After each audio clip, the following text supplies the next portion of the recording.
hey. Hello. Welcome to 10 Minute Talk Show. Welcome, audience. The talk show is 10 minutes long. I'm your host, Eric Forgy. That's Asher right there. Back for our third week. I can't believe it. I gotta say, the response online has been, people are digging you online. They're really into you. So I have to ask, where can we see more of you? Where can we see more of Asha out there in the world? Well, you guys can check me out at the Mod Club Theatre. I'll be performing with the Army of Sass Toronto, and we're doing that on June 28th weekend. And the whole show goes by with Bossa Nova playing the entire time. That's a real thing. Hey, speaking of musicals, it is April 29th, which means it's the 50th anniversary of the musical Hair. Remember Hair? Yeah. It was kind of a big deal. It was very controversial for its time because it featured so many controversial issues, like nudity, for example. That was the thing that was big 50 years ago. Also, interracial relationships was a thing that was controversial once upon a time. Same-sex relationships was also a thing once upon a time. And even drug culture, like pod, marijuana, that was a whole thing. Now, clearly, this show had some influence because here we are 51-ish years later and Canada just legalized all this stuff. So that worked out well. It's legal, yeah! Hey, that worked out well. Thanks, that worked out well. Yeah, nudity! Woo! Hey, hair. Speaking of hair, let's meet a guest who doesn't need any. He's one of the coolest guys. I'm getting better at segues. Say what you will, my segues are getting better season 3. One of the coolest guys you ever meet. We're going to talk about this brand new thing, this brand new era of being a man. We're going to talk about what it's all about. Please welcome, formerly from the White Ribbon Campaign and now his own project, Higher Unlearning, Jeff Perera, everybody. Jeff. Hello. Hi. How are you? Very good to see you. You are an adorable person. You're a kind individual. I respect you thoroughly. So for the uninitiated, just tell us very quickly what Higher Unlearning is. Just a little elevator pitch so we're up to speed on what you're up to. Basically, it's an online space for people to kind of explore these topics of manhood and masculinity and how it plays out in everyday life, and which is kind of what I do. Let's talk about that stuff. It's true. Now, I'm going to go ahead and say you're pretty much the exact opposite of what those like men's rights activists are. Like, you know, these guys who are like, but men too, right? And it's like, dude, come on, we're good. You're actually reframing it in a way that's like that's inclusive and dare I say feminist. Like it's very difficult to classify what you are because what you're doing is so important. So yeah, just walk me through that so I know what. Yeah. I mean, it's obviously right now it's an important time for us as men to talk about what it means to be a man, and there's a lot of fear and kind of defensiveness around that. But I think it's an opportunity for us to, like, rather than the fear of kind of our being called out or whatever, it's the opportunity for like a fear of our.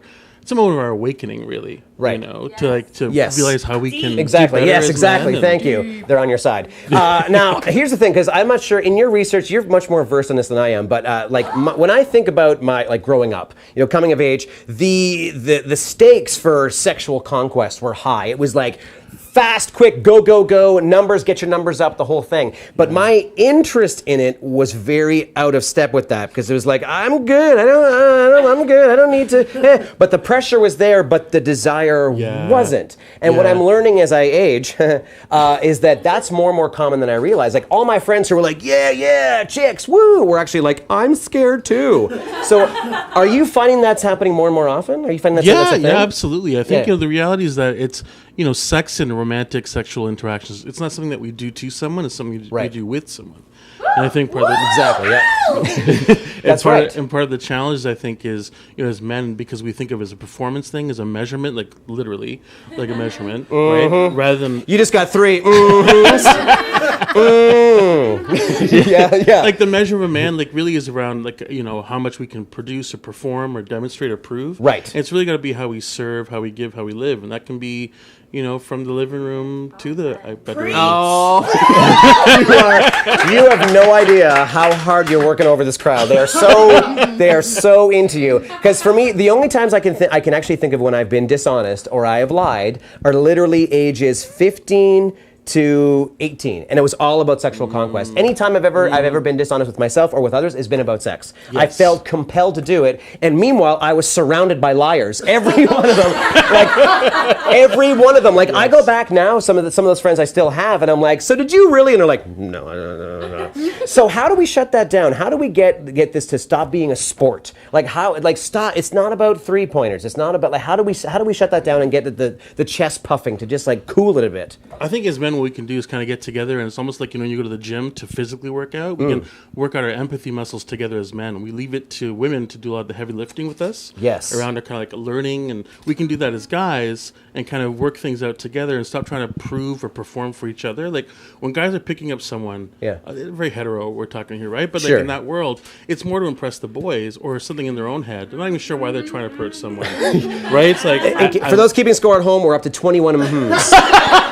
Ding! There's a lot of mhms. This crowd is like, damn, Jeff, preach.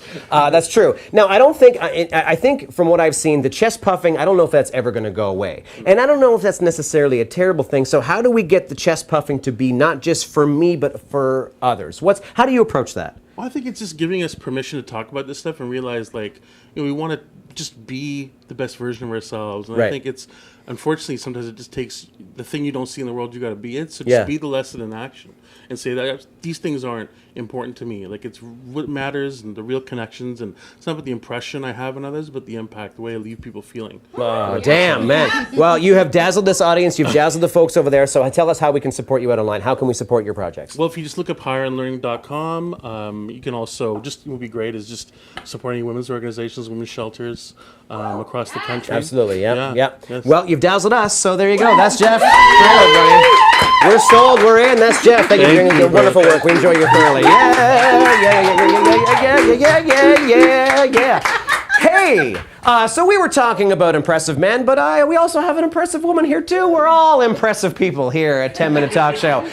She's got a tour coming up. You can catch her out. You can catch her out in Edmonton, in Vancouver. The tour is happening. It's happening soon, isn't it? It's happening like this summer. It's happening starting in June. Go see her in person. But for now, see her right here. She's Katie Westman, everybody. Katie!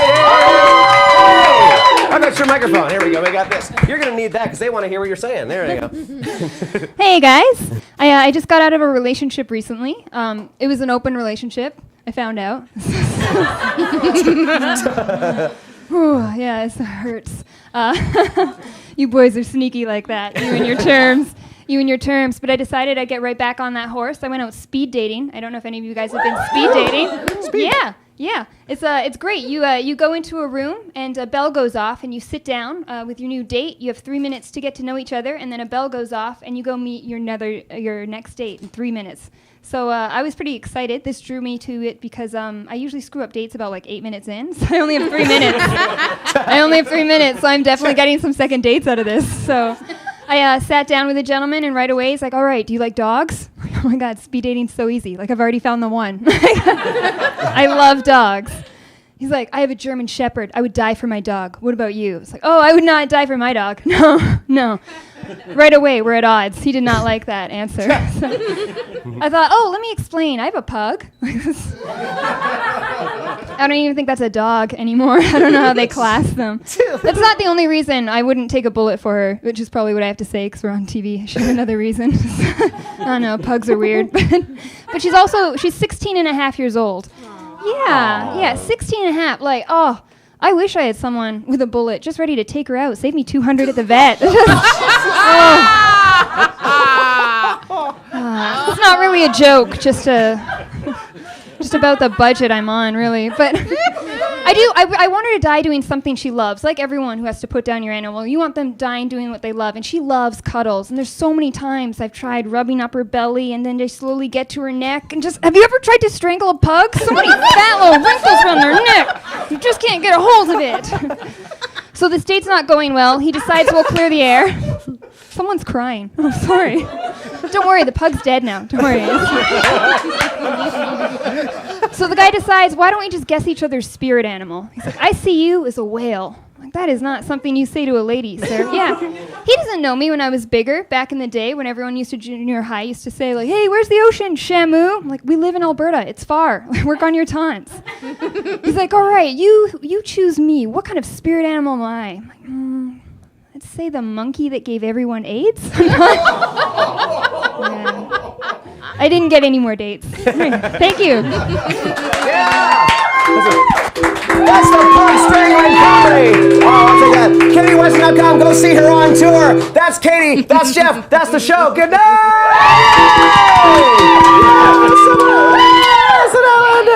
There we go, that worked out. Can I just... Okay, legit...